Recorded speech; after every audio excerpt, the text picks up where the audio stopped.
नमस्कार प्रिय विद्यार्थियों, आज हम देखते हैं अंतिम कविता जिसका शीर्षक है कबीर के दोहे।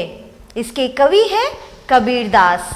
कविता का भाव समझने से पहले कवि का संक्षिप्त परिचय प्राप्त करेंगे।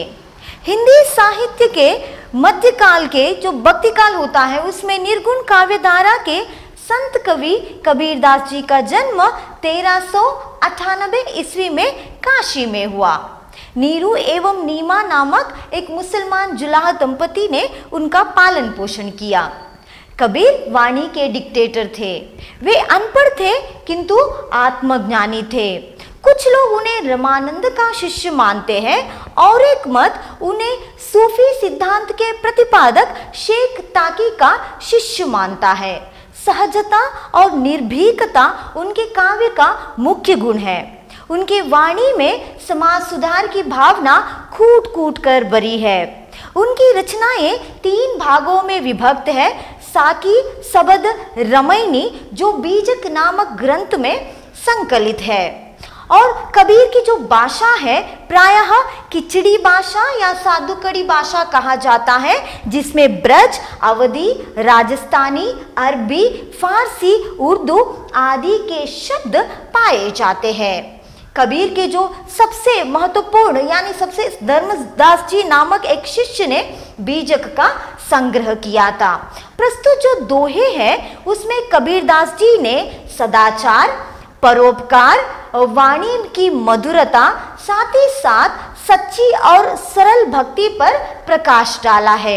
ये जो कविता है आपको कंठस्थ भी करना है, इसलिए आप मेरे साथ अनुकरण वाचन कीजिए ताकि आपको इनमें से जो भी कठिन शब्द है उसके उच्चारण में कोई कठिनाई ना हो। अब बढ़ते हैं कविता की तरफ।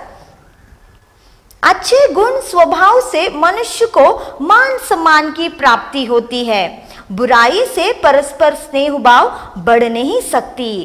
तो यहाँ पर यह कहा गया है अच्छे गुण स्वभाव से हम दूसरों से सम्मान पा सकते हैं। अगर हमारा गुण स्वभाव अच्छा है, हमारा व्यवहार दूसरों के प्रति अच्छा है, हमें दूसरे सम्मान देते हैं। और बुरी व्यवहार से हम किसी से भी स्नेह भाव की उम्मीद या स्नेह भाव नहीं रख सकते। यदि हम दूसरों के लिए द्वेष या ईर्ष्या को मन में पालते हैं तो ऐसे लोगों के साथ कोई भी स्नेह नहीं करना चाहता। मन और वचन और कर्म से पवित्र रहो, यही भगवान की भक्ति का सच्चा रूप है। मन से सच्चा होना, अपने काम से सच्चा होना और अपने वाणी यानी वचन में सच्चा होना ही भगवान की सच्ची पूजा है। या दिखावा करने से, मंदिर जाकर घंटों भर भजन करने से ये सच्ची पूजा नहीं है। सच्ची पूजा क्या है? मन में सच्चाई होना और दूसरों के प्रति अच्छा व्यवहार होना, साथ ही साथ काम में सच्चाई होना, हर एक कार्य में सच्चाई होना ही भगवान के लिए एक सही पूजा है। अब बढ़ते हैं पहले चरण की ओर। पहला अनुच्छेद, ऐसी बानी बोलिए मन का आपा खोए और उनको शीतल करे अपहु शीतल होए।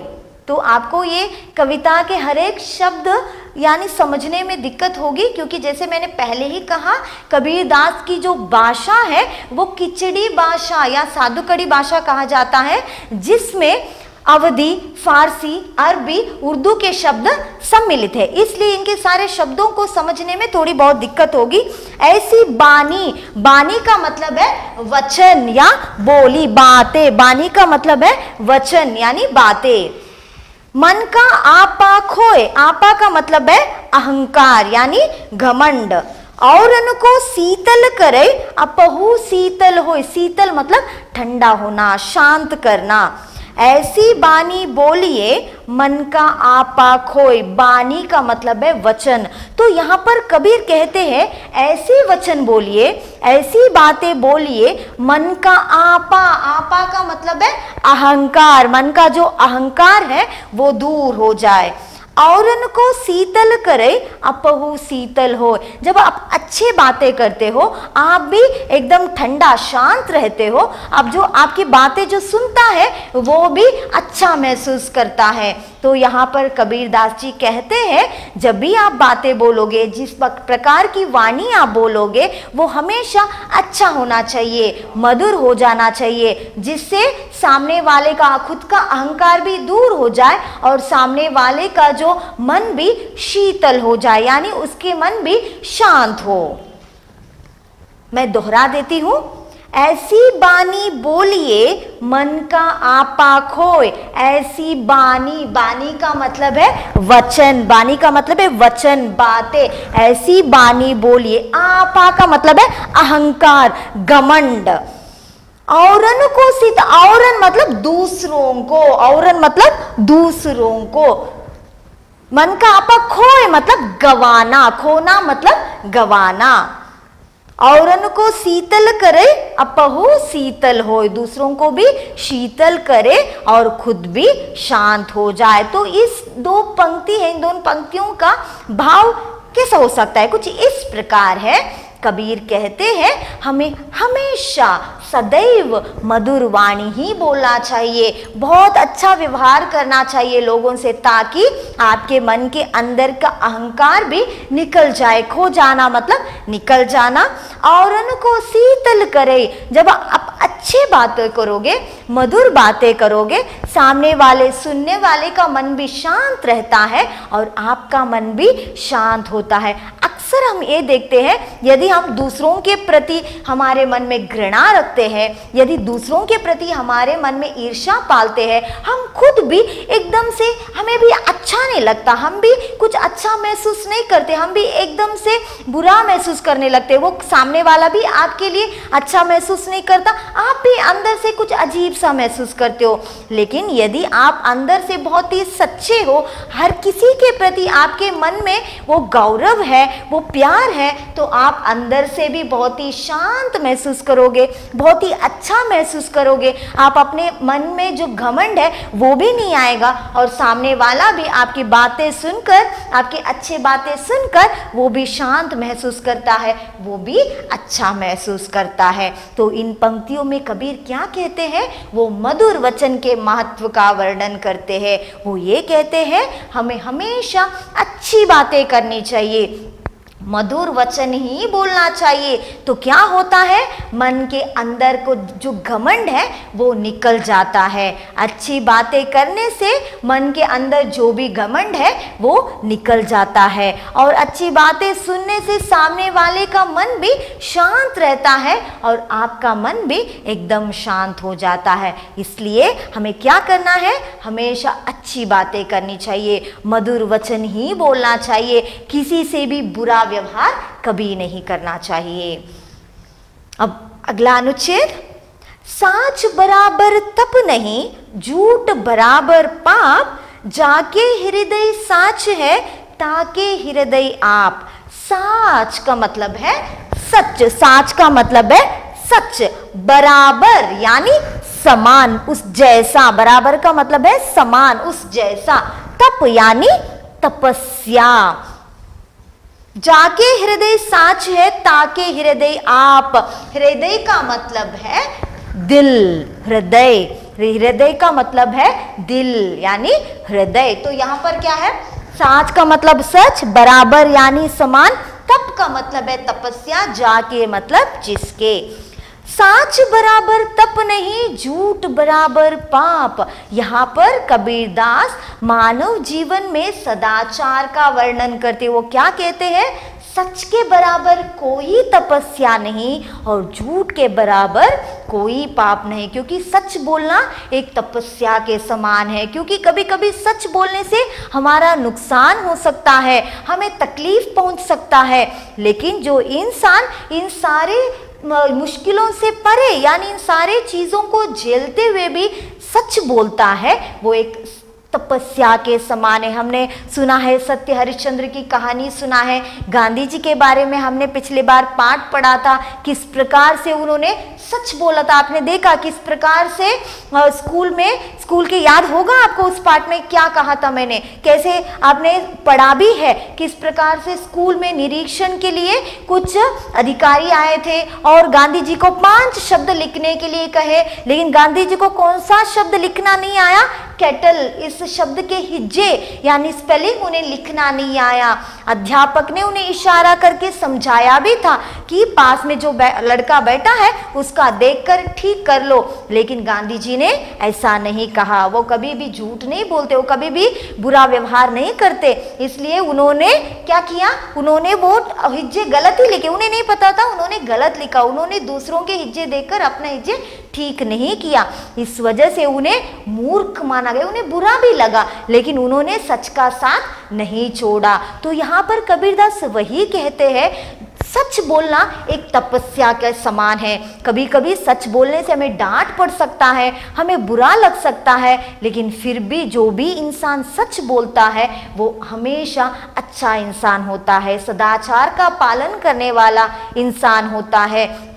तो यहाँ पर कबीरदास कहते हैं, सच के बराबर कोई तपस्या नहीं है और झूठ के बराबर कोई पाप नहीं है। दुनिया में बहुत सारे पाप है, लेकिन झूठ उन सबसे बड़ा है, क्योंकि हर एक पाप की जो शुरुआत है, हर एक बुराई की जो शुरुआत है वो झूठ से ही होता है। इसलिए यहाँ पर कबीरदास जी कहते हैं, झूठ से बड़ा कोई पाप नहीं है। जिस प्रकार से सच एक तपस्या है, उसी प्रकार झूठ से बड़ा कोई पाप नहीं है। जाके हृदय साच है ताके हृदय आप, तो कहते हैं जिसके हृदय यानी दिल, जिसके मन में सच्चाई है उसके दिल में आप यानी भगवान, ताके हृदय आप क्या, आप मतलब भगवान के लिए यहाँ पर आप कहा गया है। जिसका हृदय हमेशा सच्चा होता है उसके दिल में भगवान का वास होता है। इसलिए यहाँ पर कबीर बोलते हैं, हमें हमेशा सच बोलना चाहिए, भले ही कितनी ही मुश्किल क्यों ना आए, भले ही हमारा बुरा क्यों ना हो, लेकिन हमेशा हमें सच्चाई बोलनी चाहिए, सच्चाई का ही साथ देना चाहिए। साच बराबर तप नहीं, झूठ बराबर पाप, जाके हृदय साच है ताके हृदय आप। तो यहाँ पर कहते हैं, साच बराबर तप नहीं, सच्चाई के बराबर कोई तपस्या नहीं और झूठ से बड़ा कोई पाप नहीं है। जो इंसान सदैव सच बोलता है, हमेशा सच्चाई का साथ देता है, उसके दिल में, उसके हृदय में हमेशा भगवान वास करते हैं, उन्हें भगवान पसंद करते हैं, भगवान हमेशा उसके दिल में वास करते हैं। तो आगे बढ़ते हैं अगले चरण की ओर। बड़ा भया तो क्या भया, जैसे पेड़ खजूर, पंक्ति को छाया नहीं, फल लागे अति दूर। बड़ा भया तो क्या भया, जैसे पेड़ खजूर, पंक्ति को छाया नहीं, फल लागे अति दूर। बड़ा भया, भाया मतलब बनना या होना, बड़ा मतलब ऊंचा या ओहदे से बड़ा होना या कद से बड़ा होना, बड़ा यानी ऊंचा, भया मतलब होना या बनना। जैसे पेड़ खजूर, खजूर आप खाते हो, शायद आपने देखा भी होगा, पेड़, खजूर का पेड़ ताड़ के पेड़ जैसा बहुत ही ऊंचा होता है खजूर का पेड़। तो जैसे पेड़ खजूर, पंक्ति यानी पथिक, पंक्ति यानी पथिक या राहगीर, राहगीर का क्या मतलब है, रास्ते में जाने वाला, रास्ते में चलने वाला, पथिक या राहगीर कहते हैं। छाया का मतलब है शैडो। बड़ा भया तो क्या भया, बड़ा बनने से क्या फायदा, कोई इंसान अगर बड़ा है तो उससे कोई फायदा नहीं है, बड़ा बनने से कोई फायदा नहीं। जैसे पेड़ खजूर, खजूर का पेड़ अगर आपने देखा होगा तो बहुत ही ऊंचा होता है, फल लागे अति दूर। यहाँ पर दिखा है पंक्ति को छाया नहीं, पंक्ति यानी राह में जाने वाले को पेड़ छाया नहीं देता। क्यों छाया नहीं देता? क्योंकि खजूर का पेड़ बहुत ही ऊंचा है, उसकी जो छाया है वो जमीन तक नहीं पहुंचती, इसलिए राह में जाने वाले जो लोग हैं उन्हें उससे छाया बिल्कुल नहीं मिलती।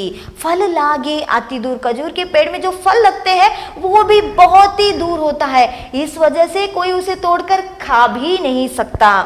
तो यहाँ पर कबीर इन पंक्तियों में परोपकार का वर्णन करते हैं। वो कहते हैं बड़ा होने से क्या फायदा, अगर बड़ा होने के बावजूद वो किसी के लिए उपकारी नहीं हो सकता। बड़ा भया तो क्या भया, जैसे पेड़ खजूर, बड़ा होना यानी केवल कैसा हो जाएगा, खजूर के पेड़ जैसा, क्योंकि खजूर का पेड़ लंबा तो है, पेड़ भी है, लेकिन उससे किसी को कोई फायदा नहीं है क्योंकि ऊंचा है, इस वजह से उसका जो छांव है वो धरती पर नहीं पड़ती, राह में जो जाने वाले उनको उससे छाया नहीं मिलती, उसका फल है वो कोई भी तोड़कर नहीं खा सकता, तो इस पेड़ का क्या फायदा।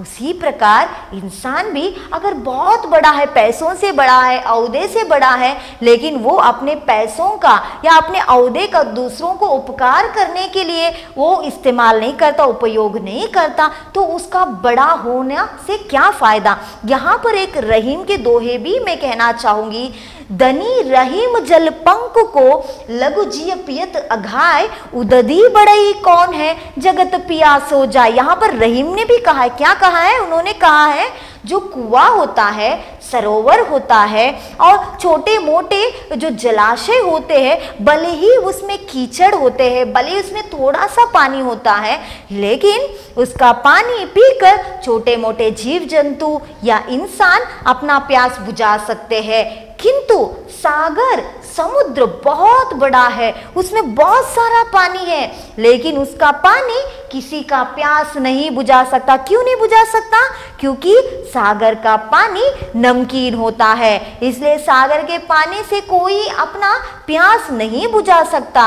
और कुआं, सरोवर भले ही वो छोटे हो, लेकिन उसके जो पानी है वो दूसरों के काम आते हैं, दूसरों के प्यास बुझाने में काम आते हैं। लेकिन सागर बहुत बड़ा है, उसमें बहुत सारा पानी है, किंतु उसका पानी किसी काम का नहीं, यानी वो किसी का प्यास नहीं बुझा सकता।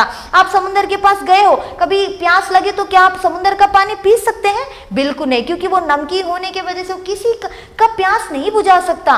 उसी प्रकार इंसान के पास बहुत सारा पैसा है, धन दौलत है, लेकिन वो किसी की मदद नहीं करता, इससे वो किसी का उपकार नहीं करता, तो उसका वो बड़ापन किस काम का है, वो महान नहीं कहलाता। अगर किसी के पास बहुत सारे पैसे है, धन दौलत है, वो महान नहीं कहलाता। महान वो कहलाता है वो दूसरों के लिए उपकारी होता है, भले ही उसके पास एक रोटी हो, ये उसको एक टुकड़ा निकाल कर दूसरे के लिए देता है, वो महान कहलाता है। वो नहीं जिसके पास बहुत कुछ है लेकिन वो किसके लिए भी उपकारी नहीं है, वो इंसान कभी भी महान नहीं कहलाता। बड़ा भया तो क्या भया, जैसे पेड़ खजूर, पंक्ति को छाया नहीं, फल लागे अति दूर। तो यहाँ पर कबीरदास जी परोपकार का वर्णन करते हैं। वो कहते हैं बड़ा होने से क्या फायदा, अगर वो खजूर के पेड़ जैसा है। खजूर का पेड़ कैसा है? वो बहुत ही बड़ा है, बहुत ही ऊंचा है, लेकिन उस पेड़ की जो छाया है वो नीचे तक नहीं पहुंचता, उससे राहगीरों को, पथिकों को छाया नहीं मिलती। उसमें जो फल लगते हैं वो बहुत ऊपर होते, इस वजह से उसका फल कोई खा भी नहीं सकता। उसी प्रकार इंसान भी के पास कितना भी धन दौलत हो, कितना भी अमीर हो, यदि वो किसी के लिए उपकारी नहीं बनता, यदि वो किसी की मदद नहीं करता, वो कभी भी महान नहीं कहलाता। अब बढ़ते हैं अगले चरण के ओर। अंतिम चरण है, दुख में सुमरिन सब करई, सुख में करय न कोई, जो सुख में सुमरिन करय तो दुख काहे होई। तो यहाँ पर कबीर इंसान के मन में सच्ची भक्ति का वर्णन करते हैं। दुख में सुमरिन, सुमरिन मतलब स्मरण करना, याद करना, काहे मतलब क्यों, कोई मतलब कोई नहीं करता, होय मतलब होता है। दुख में सुमरिन सब करे, सुख में करे न कोई। जब इंसान के जीवन में दुख आता है तो भगवान का स्मरण करता है, वो भगवान को याद करता है। अक्सर विद्यार्थी भी कब भगवान को याद करते हैं? जब परीक्षा पास आती है, नज़दीक आती है, तो सब भगवान की याद आ जाती है। हम सब भगवान को याद करते हैं, स्मरण करते, ये मांगते हैं भगवान परीक्षा बहुत आसान हो, हमें सब जो प्रश्नोत्तर है वो पता हो। लेकिन जब परीक्षा का फल मिलता है या परीक्षा के जो रिजल्ट आ जाते हैं, हमें अच्छे अंक प्राप्त होते हैं, तो क्या हम भगवान को धन्यवाद देते हैं? तब तो हम भगवान को बिल्कुल भूल जाते हैं। यहाँ पर कभी वही कहते हैं, वो कहते जब हमें दुख आता है तो हम भगवान का स्मरण करते। कभी कभी कुछ लोग भगवान को कोसते भी है कि भगवान हमें ऐसा दुख क्यों दिया, आप हमें ऐसा दुख क्यों दे रहे हो, आप हमें बचाओ, इस प्रकार से गुहार लगाते भगवान के पास। लेकिन जब हमें सुख आता है तो इंसान भगवान को पूर्ण रूप से भूल जाता है। वो अपने मौज मस्ती में, ऐश करने में लगा रहता है। वो कभी भगवान का धन्यवाद नहीं करता। वो ये नहीं कहता उसे जो सुख मिला है, उसके जीवन में जो भी अच्छा हुआ है, वो भगवान की तरफ से उसका देन है। वो कभी भगवान को धन्यवाद नहीं करता। इंसान तभी भगवान का स्मरण करता है जब उसके जीवन में दुख आते हैं। जो सुख में स्मरण करे तो दुख काहे होए। अगर इंसान सुख में भी भगवान का स्मरण करता है तो उसके जीवन में कभी भी दुख होगा ही नहीं। तो यहाँ पर कबीर क्या कहते हैं, इंसान अक्सर दुख आने पर ही भगवान का स्मरण करता है और सुख आने पर वो भगवान को पूर्ण रूप से भूल जाता है। यदि इंसान सुख में भी भगवान का स्मरण करे तो उसके जीवन में दुख ही क्यों होगा। दुख में सुमिरन सब करे, सुख में करे न कोई, जो सुख में सुमिरन करे तो दुख काहे होई। तो यहाँ पर कबीर कहते हैं जो इंसान होता है वो अक्सर दुख में ही भगवान का याद करता है। वो कभी भी सुख आते ही भगवान को पूर्ण रूप से भूल जाता है। वो कभी भगवान की धन्यवाद नहीं करता। तो यहाँ पर कबीर कहते हैं हमें क्या करना चाहिए, सुख में भी यदि भगवान का याद करेंगे, सुख आने पर भी हम भगवान का स्मरण करेंगे, उनका धन्यवाद देंगे, तो हमारे जीवन में कभी भी दुख होगा ही नहीं। यहाँ पर इन सारे चरणों के जो भावार्थ है वो समाप्त हो गए हैं। मैं इसे फिर से दोहरा देती हूँ, एक बार इसे वाचन करूंगी, आप ध्यान से सुनिए ताकि आपको इसे कंठस्थ करने में कोई कठिनाई ना हो। ऐसी बानी बोलिए मन का आपा खोए, औरन को शीतल करे अपहु शीतल होए। तो इन पंक्तियों में कबीर वाणी की मधुरता का वर्णन करते हैं। वो क्या कहते हैं, हमें हमेशा मधुर वचन बोलना चाहिए, मीठा बोलना चाहिए, ताकि हमारे मन के अंदर जो भी अहंकार है वो निकल जाए। और जब हम अच्छी वाणी बोलते हैं, अच्छी बातें बोलते हैं, तो सामने वाले का मन भी शीतल हो जाता है और हमें स्वयं को भी शीतलता प्राप्त होती है। इसलिए हमें हमेशा अच्छी वाणी या मधुर वाणी बोलनी चाहिए। अगला चरण, साच बराबर तप नहीं, झूठ बराबर पाप, जाके हृदय साच है ताके हृदय आप। साच बराबर तप नहीं, झूठ बराबर पाप, जाके हृदय साच है ताके हृदय आप। तो यहाँ पर कबीर इंसान के जीवन में सदाचार का वर्णन करते हैं। वो कहते हैं सच्चाई के बराबर कोई तपस्या नहीं है, क्योंकि सच बोलना बहुत ही मुश्किल होता है। कभी कभी हम कुछ गलती कर देते हैं, उसे हम मानते नहीं है, क्यों, हमें पता है यदि हम उस गलती को मान लेंगे तो हमें डांट पड़ेगी, हमें बुरा लगेगा, हमें नीचा दिखाया जाएगा। इसलिए हमें अक्सर हमारे जो गलतियों को छुपाने के लिए हमें झूठ बोलना पड़ता है। यदि कोई इंसान इन सारे चीज़ों को बिना सोचे, हर चीज़ों को भूलकर अगर वो सच बोलता है तो वो तपस्या के समान है। और दुनिया में बहुत सारे पाप है, उन सब में झूठ सबसे बड़ा है, क्योंकि हर एक पाप की शुरुआत है ना झूठ से ही होता है। इसलिए झूठ से बराबर कोई पाप नहीं है। तो जाके हृदय साचे ताके हृदय आप, जिसके मन में सच्चाई है, जिसके हृदय में यानी दिल में सच्चाई है, उसके दिल में भगवान का वास होता है, उसके दिल में भगवान वास करते हैं। तो इन पंक्तियों में कबीर मनुष्य के जीवन में सदाचार का वर्णन करते, वो क्या कहते, वो ये कहते हैं सच के बराबर कोई तपस्या नहीं है और झूठ से बराबर यानी बड़ा कोई पाप नहीं है। जिसके हृदय में हमेशा सच्चाई है, जिसके दिल में सच्चा है, वो दिल से सच्चा है, उसके दिल में, उसके हृदय में हमेशा भगवान वास करते हैं।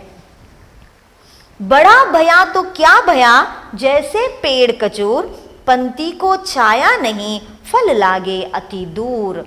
तो यहाँ पर इन पंक्तियों में कबीरदास जी परोपकार का वर्णन करते हैं। वो क्या कहते हैं, बड़ा भया तो क्या भया, जैसे पेड़ खजूर, यानी बड़ा होना मतलब खजूर के पेड़ जैसा नहीं है, क्योंकि खजूर का पेड़ भी बहुत बड़ा है, बहुत ही ऊंचा है, बहुत ही लंबा है, किंतु वो राहगीरों को रास्ते में जाने पति को, यदि रास्ते के दोनों ओर पेड़ लगाए जाते हैं, क्यों लगाए जाते हैं, क्योंकि राह में जाने वाले को, राहगीर को, पथिकों को छाया मिले, क्योंकि वो पेड़ की जो डालियां हैं वो फैली होती है, यहाँ वहाँ घिरे होते हैं, इस वजह से उस पेड़ की जो छाया है वो राहगीरों को मिलती है। लेकिन ये खजूर का जो पेड़ है बहुत ही ऊंचा और लंबा होने के कारण उसका जो छांव है वो नीचे धरती तक नहीं आती, वो लोगों को छाया नहीं देती, और उसमें जो फल लगते हैं वो भी बहुत ऊंचा लगता है।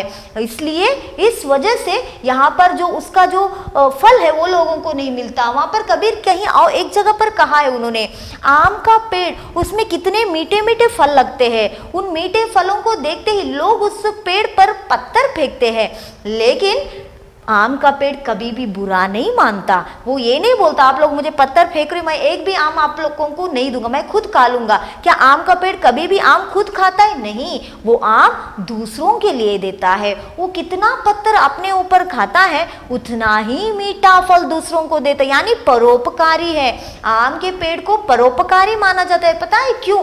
क्योंकि आम के पेड़ में जितने ही आम लगते हैं वो आम का पेड़ खुद नहीं खाता, वो दूसरों के लिए देता है। लोग बहुत सारे पत्थर आम तोड़ने के लिए उस पेड़ पर मारते हैं, लेकिन पेड़ कभी गुस्सा नहीं होता, क्रोधित नहीं होता कि जितना भी वो पत्थर अपने ऊपर खाए, जितना पत्थर वो अपने ऊपर खाता है उतना ही मीठा फल वो लोगों को देता है, वो परोपकारी माना जाता है।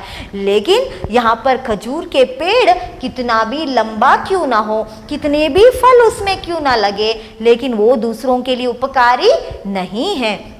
इसी प्रकार यदि इंसान बड़ा होता है और उसके पास बहुत ही धन दौलत है, संपत्ति है, फिर भी वो किसी के लिए उपकारी नहीं है या किसी की मदद नहीं करता, तो वो कभी भी महान नहीं कहलाता।